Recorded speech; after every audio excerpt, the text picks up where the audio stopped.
I guess first about Public Water Now. Its goal is a lower cost in an area that has some of the highest water costs in the country. Lower cost, sustainable water supply for the Monterey Peninsula. The area has endured decades of water storage, water shortage, and the highest water cost in the country under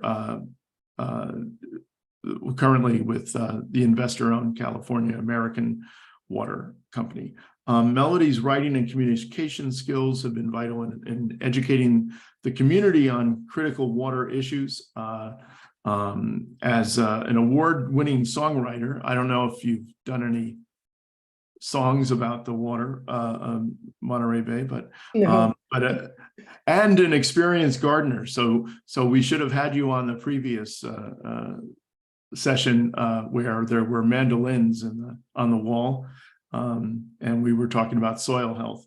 But anyway, Melanie and her husband Phil Wellman are partners in Wellman Advertising and Design, an ad agency responsible for winning the Measure J campaign, which was well funded in opposition. Measure J directs the Monterey Peninsula Water Management District to pursue a buyout of Cal-Am through eminent domain if necessary. So on these issues, I give you Melodie Chrislock. Thank you, Dennis. So your title struck me very interesting. Community-based water on the Monterey Peninsula. So we hope that you're right. We hope that's a vision that comes true shortly. But at this point, that's not what we have. And that's what the fight has been about. The Monterey Peninsula has a history of water scarcity.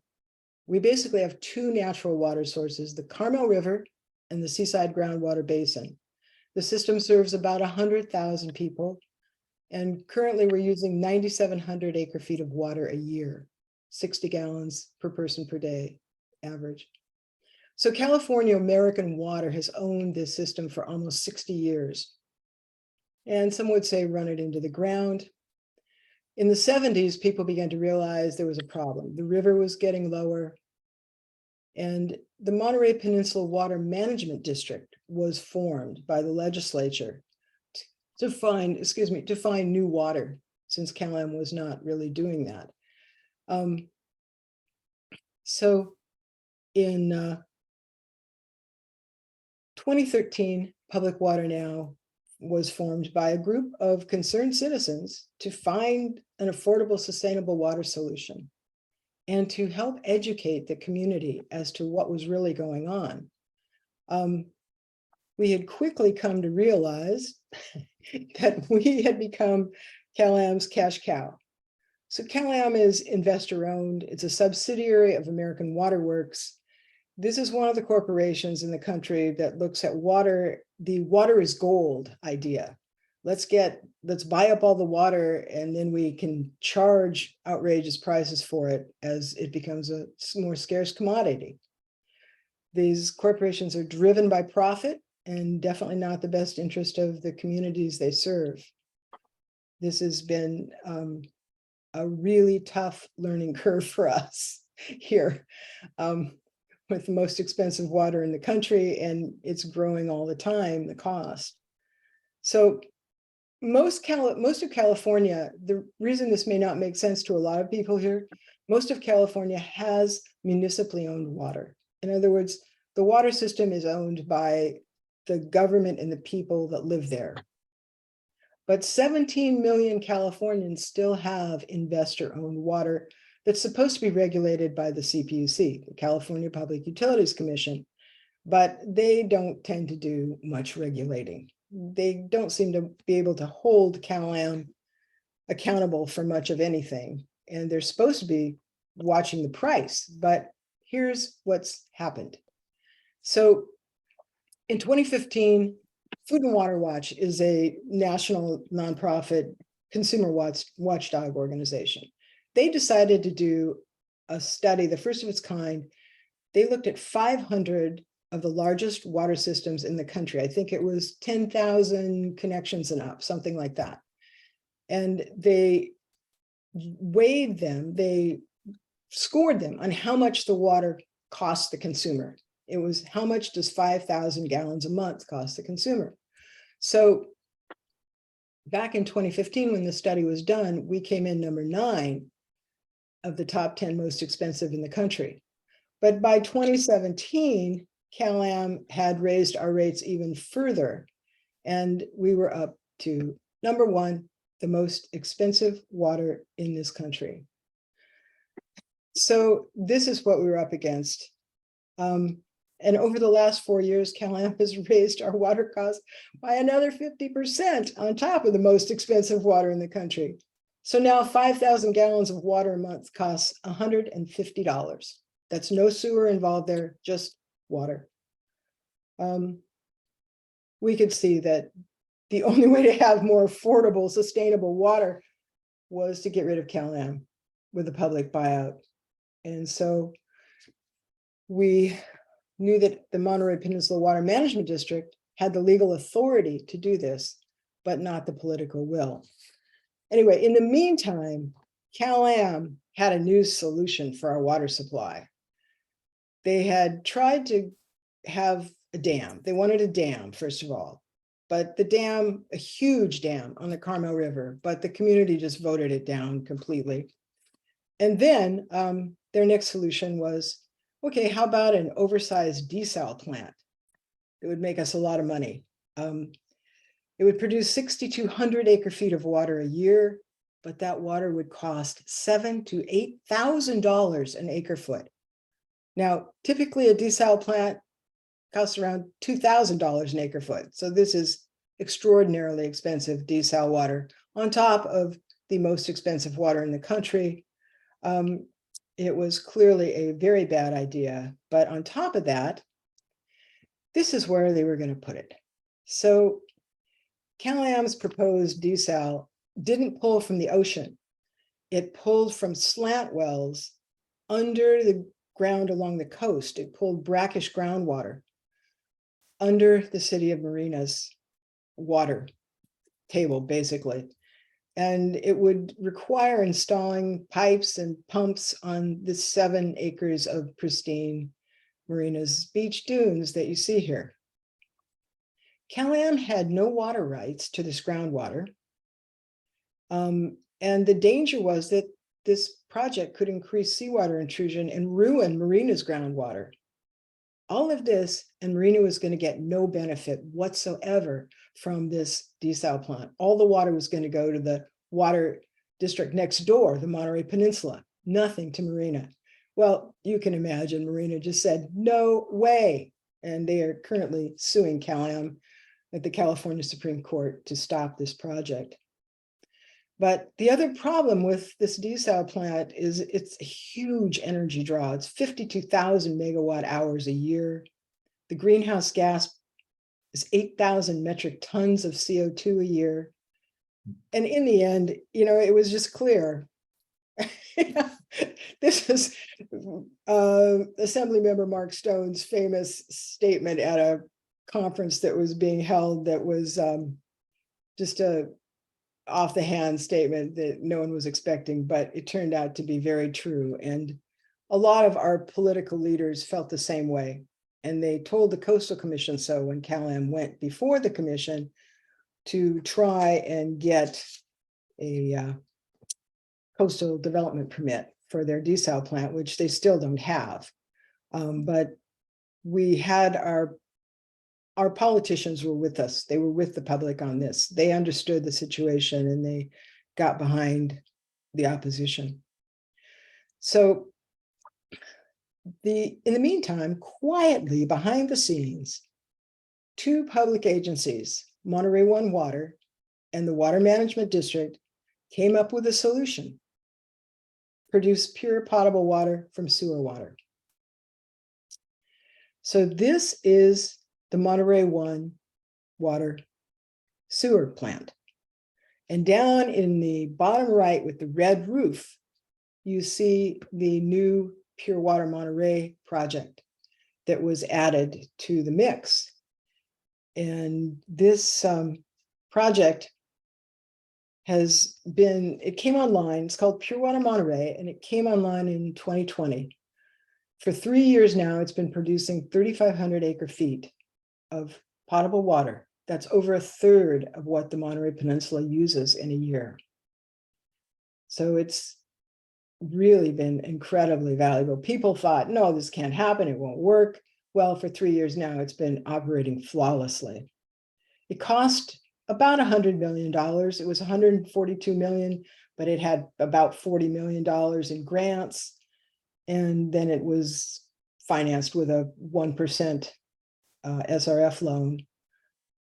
The water ends up costing less than half of what CalAm's desal water would cost. It's still pricey. It's about $3,400 an acre foot, but you know, that's a lot better than $7,000 or $8,000 an acre foot. And it may be able to go down, you know, as prices shift. Right now, chemical prices are really high, the things they treat it with. As of this year, it will be powered 100% by landfill gas electricity from the regen facility next door to it. So that's a really amazing thing, that you can solve your water problem and use landfill gas to power it. The thing emits like 292 metric tons of CO2 a year compared to CalAm's 8,000 metric tons. But I'm sure that most people are sort of going, hey, wait a minute, I don't know if I want to drink sewer water. Well, let me explain how this works, because it's fascinating. I've watched the whole development of it, and I'm just totally mind blown at how this works. So they start with the treated wastewater that would normally just run out to the bay, that was just being wasted. It's called secondary effluent. And then they put it through a 4-step purification process, which starts with ozone and then membrane filtration, then reverse osmosis, and then oxidation with hydrogen peroxide and ultraviolet light. So by the time this water gets through all of this, these are the reverse osmosis membranes, it is pretty much distilled quality. It's near distilled quality, and it exceeds all drinking water standards. And then the very last step is to adjust the pH with calcium and other minerals, which then give the water the taste. Minerals give water the taste that it has. And it is, I've tasted it from the plant, the demo plant, before it goes through, gets chlorinated and all that, just straight out of the process. And it honestly tastes like mountain spring water. And I'm really sensitive to the taste of water. I would love to have this water pumped directly to my house, but because potable recycled water can't be used directly yet, it has to be injected into the seaside groundwater basin for 6 months before it can be added to our water supply. But this water is so clean, it's expected to improve the quality of the groundwater in this seaside basin where it's stored over time. So Pure Water Monterey was built to be expanded. It can give us another 2,250 acre feet, which was proposed in 2017. But CalAm had a big problem with this, because that's enough water to make their desal plant completely unnecessary. So every step of the way, CalAm opposed or delayed this project. And in March 2019, it used its political power to block its SEI, its environmental impact report. They finally agreed to buy the water just last April. After some extortion, little extra money, had to give them another 20 million from the ratepayers to do it. But, you know, it was like either that or don't have any water. So when the expansion is completed, Pure Water Monterey will be able to produce 6,550 acre feet of water a year. That's 6 to 7 million gallons a day. And the peninsula will get 5,750 of that. So in 2 years, our water supply will pretty much be 2/3 of the supply will be from potable recycled water, which is really way ahead of the curve. I mean, it's amazing for a small community that we've been able to do this. So back to the buyout thing, I'll close with this, but the whole problem here, I mean, was that we could see all the way along our community's water supply has been held hostage just years by CalAm wanting more profit and not being willing to do what needed to be done. So in 2018, after a very rough time with CalAm, who's answerable to no one, we put Measure J on the ballot in 2018. We had to gather a lot of signatures to do it. We gathered 11,557 signatures and went door to door canvassing and explaining the thing to our neighbors and what it would do and how we could get away from CalAm and own our system as a community. And we definitely were able, we won big time. We won by 56%.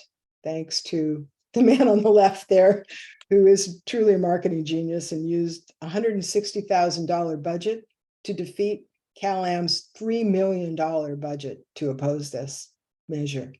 It was something to see. We were getting flyers, 8x10 glossy flyers from CalAm every other day in the mail. It was on the news constantly, big ads. But we prevailed as a community, and you can see the people behind us, people were driving by and honking, and everybody was really pleased that we were able to do this. Not everyone, a few big developers don't like it. They like CalAm and a couple other people, but basically April of this year, the Water Management District, who's tasked with buying CalAm now by the voters, made CalAm an offer of $449 million. CalAm refused, as expected. So on October 10th, the Water Management District will be holding a public hearing to decide if they will move forward with eminent domain and take this away from CalAm in the interest of the community. So that's what's going on the Monterey Peninsula with water. Big, breakthroughs in water supply with Pure Water Monterey, and we're hoping for big breakthroughs with public ownership and getting out from under California American Water and the CPUC. So Dennis, any questions? Let's see, hold on one sec. Oh, no, I'm sorry, I'm trying to monitor a couple different spots. Well, one question would be where, like, the next kind of milestone in this would be. I know you just mentioned some, but if you could. October 10th is, well, they made CalAm an offer, CalAm refused, and now the next step is to decide, the board of directors of the Water Management District has to decide whether they're willing to risk going into eminent domain, and which is a big deal. Some people have said that this will be one of the biggest eminent domain fights in the history of the state, which I find hard to believe because, every time they build a freeway, they have to do this. But October 10th, they're going to just make that decision at a public hearing. And then after that, if they decide to move forward, then it moves into the court system. So the public can't weigh in on it anymore. Then it will be up to a judge to decide whether this is in the public interest. And we really hope that that judge will decide. We don't know if it'll be heard here. CalAm won't want it heard here. They'll want it heard, somewhere else in California where people don't know the history of what they've done, so that a jury would not be, and a judge would not be as, I don't want to say biased, because reality, the truth shouldn't be your bias. I mean, the truth is the truth, and their record stands for on its own horrible merits. But that's where we're at right now. Now, is the Pure Water Monterey is stepping back? I mean, so where are they with their Pure Water Monterey is completely separate from CalAm. Right. No, I know. All CalAm does is buy their water. They buy the water from them, but they can't mark it up. So Pure Water Monterey is in full, they're, Yeah, okay. the expansion will be done in 2 years. Yeah, no, because I know they had, so, okay, they're in design and construction, because they they had some things with the environmental impact report and kind of different votes a while ago that delayed things. Yeah, Cal-Am. What was it, the 21-20 vote? It was 2019. The essay, this is a supplementary environmental impact report. It basically, it was so little that even could be argued about it, but Cal-Am got the board of Monterey 1 at that point. They had control of that board for a while. Yes, and that it had was control of it because there were people in Salinas from that board that wanted the desal plant, even though it has nothing to do with them. They have this belief that somehow the Monterey Peninsula should have desal, even though they won't have to pay for it and they have nothing to do with it. And it's like, yeah, no, you can't reason with some of this stuff. It's just crazy. So finally, the membership of the board changed and more rational minds prevailed, and the vote then came around and said, sure, go ahead. The environmental impact report is fine. So first, actually, it's the last question I'll just answer first. And from an anonymous participant, is Cal Water different from Cal-Am? And I will say most decidedly. Oh, yes, it's very different. In fact, Salinas has Cal Water, like 30 miles away from us. Cal Water owns their system, and their water costs are a fraction of ours. So I don't want to, I don't want to. And I will say Cal Water is a sponsor of Waterpalooza, but right. I don't want to, just like they say on public radio here, I don't want to paint Cal Water with the Cal-Am brush at all. No, two very different corporations. I think, as you've said, the truth is the truth, and it might seem to someone unfamiliar with the history of this that complaining about a certain history of things, but it's hard to not see it warranted. It would make a great movie. Yeah. So there's another question about advice to our area, where I guess coincidentally Cal-Am runs a lot of water systems. Negotiate with Cal-Am versus fight to take over. We've never seen any way to negotiate with Cal-Am. They hold all the cards. It's like you can't negotiate with someone that has all the power. How would you ever? That's what we've discovered. I mean, anyone that's in a situation like that wants to talk to me privately, you can just go to publicwaternow.org and contact me there, or info@publicwaternow.org. I'll get your emails. Yeah, but the story, though, this is quite an interesting story too, because of your husband's background, as far as say community outreach and messaging and all this, and that did supercharge the voice of ratepayers, certainly. And it's certainly a story I've been following, the story with a number of threads that go together. I mean, you talked about the lettuce curtain briefly, but also the story with the success story of Monterey Pure Water, and and their expansion into part 2. I mean, it was kind of funny. Everybody loved part 1, but then part 2 got a little well, Cal-Am agreed to crazy. part 1 and then kind of realized what they'd done to themselves. And by the time phase 2 came around, they were like, no way we're letting this happen. This is going to foul up our desal project. So yeah, that was pretty evident. I remember, like, in the early days of the part 1, when the facility out, they were showing it around. I was actually one of the last pre-COVID kind of trips I made down there, and it was pretty evident at that time that these things were going to collide. Yeah, I don't know that there's at this point there's other questions, but we will certainly be keeping an eye on the events. And you mentioned how things will go in October, and hopefully go well.